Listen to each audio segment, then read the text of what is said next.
Hey everybody, it's your old pal Chuck, and I am back with another review. This is a Mac, and this is a PC. Yes, today's review we're taking a look at from the Transformers Legacy Velocitron Speedia 500 Walmart exclusive line. This is Blurr. Blurr is based upon its appearance from the IDW comics, and it's actually referred to as the IDW universe or comic universe Blurr. So instead, we're going to be comparing it with the Studio Series 86 Blurr, which is the original use of this mold. I it's what I had on display, and I actually had it handy. Now, normally, if you remember these reviews, I've been just doing the comparisons in robot mode, but there's actually a lot different in both vehicle and robot mode that I thought I would include it. Now, starting off with something that's similar are the accessories. Both of them come with the little welding tool. 86 Blurs is in its box because I didn't have it on display. But it does store in the same spot underneath there, and they're blasters. 86 Blur is done in white. Now this is a very bone white, but it's through my camera. It looks a little bit more of a ivory or a creamed. So but it's not. And here's that sky blue, which, by the way, the sky blue is the same on both figures. It's the darker blue that's a different shade. Now, something else that I noticed that's interesting has to do with the size of the vehicles. Technically, they are the same size, but whereas Blurr's central 86 Blurr's central column right here is longer, whereas Comic Blurr's, IDW Blurr's central column is shorter, the side pylons on IDW Blurr are longer than on 86 Blurr. Just something I didn't notice. I mean, it's basically the same amount of plastic, it's just being distributed differently. Something else that I was a little surprised by is that you have these wheels molded in, and that's it. They're not real. I thought we would have like real wheels or something, but this version of Blurr is still a hover car. Other than that, it's basically the same. You have, outside of those the front of those pylons, the rest of the arm section, side of the vehicle is the same. The seats are the same, although when you get this out of the box, the seat might be folded down. The fin is the same. The whole section there forms the legs.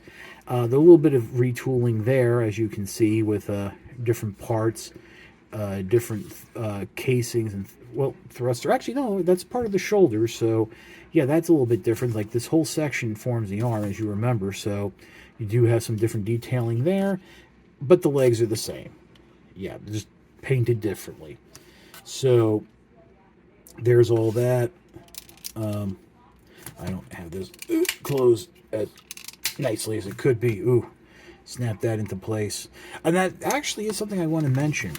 With this being the third use of the mold, I did notice that there was a more of a softness in the plastic, as if they're using a different quality of plastic. Joints were moving a little easier, pegging in a little more gently. So I don't know if they actually changed the plastic or the mold is starting to show its age. Other than that, I think we're basically done. I mean, this isn't like Titan's Return, where Blur was basically used for every other deluxe figure. That was fun between that and Combiner Wars, with the number of reuses. But yeah, so transformation is the same. One thing that I did find interesting is, tip my hat to Hasbro. The vehicles, the robots, the toys are coming in vehicle mode. So instead of just reprinting the original instructions, if they're a repaint, which would show robot to vehicle, they've done new instructions that are showing the vehicle to robot. So I do appreciate that. But we've already covered the transformation, so we will just pause and go from this to this. And as you can see, there's a lot more different going on. By the way, I did just store the little welding tool there in the back. You can do that, but yeah, starting off at the top, you can see just how different the heads are, the different look. I want to say we've seen this style of head like this before. I think on that version of Blurr that was like a sniper, that was a retool of the first drift toy that came out in the first Generations line. But you can see the new shoulders, that whole new look there. You know, that inner piece is the same there. This inner piece is the same. It's just covered up by that front. Forearms are the same. Fists are the same. Chest windows are the same. Placement of the Autobot logo is a little bit different. Straighten him out too. Just you know, there's actually a new crotch piece here, new whole front waist section there. That's new, but the legs, feet, same. You know, and of course, you've got these giant arm pylons, which I really wish there was a way they could have figured out how to do these different, that they would sit flush on the back of the forearm like the Titans Return version, but nope. You can see those are new. They do stick out a little bit more because of the wheel, and they are a little bit longer. They come up a little higher, as you can see, but other than that, there's, you know, the back. Just a different silhouette because of the front pieces there. No light piping in the new head. And, yep, that's just basically about it.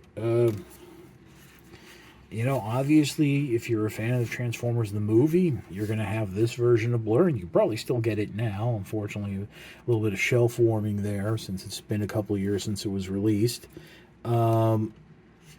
But this one is, you know, if you're a fan of the comics or even that old Generations toy, you know, it's got a little different look. I mean, I actually really like the colors. I like that sky blue, that more of a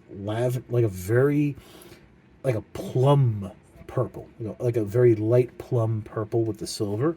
I like it. I dig it. I appreciate it. And then you know you have the shattered glass version, which is a whole other, you know, ball of wax there. But like I did say, I hope this is the end of this mold, because I think we've had enough of it. You know, it's already starting to go, and things like that. The heads are just as articulated, same level of articulation. So, yeah, I guess that's about it. So we will pause and come back with my final thoughts. So, Velocitron Blurr, I mean, if you've never experienced the mold, then give it a shot. Otherwise, I think the Studio Series 86 version is still a little bit better in terms of being accurate to accurate to the movie. I mean, this is accurate to the print media, so if you're a fan there, and I know there's a lot of fans of the IDW comics,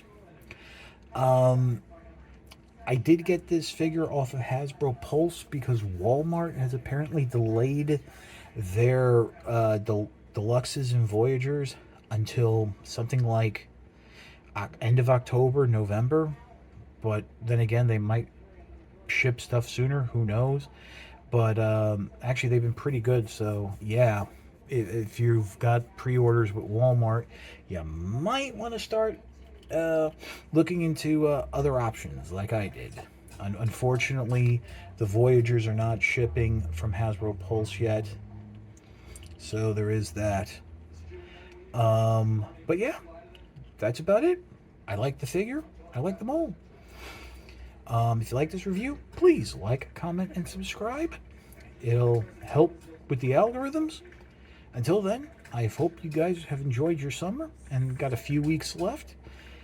This is your old pal Chuck, or IDW Blurr, as I smack the gun. We will see you next time.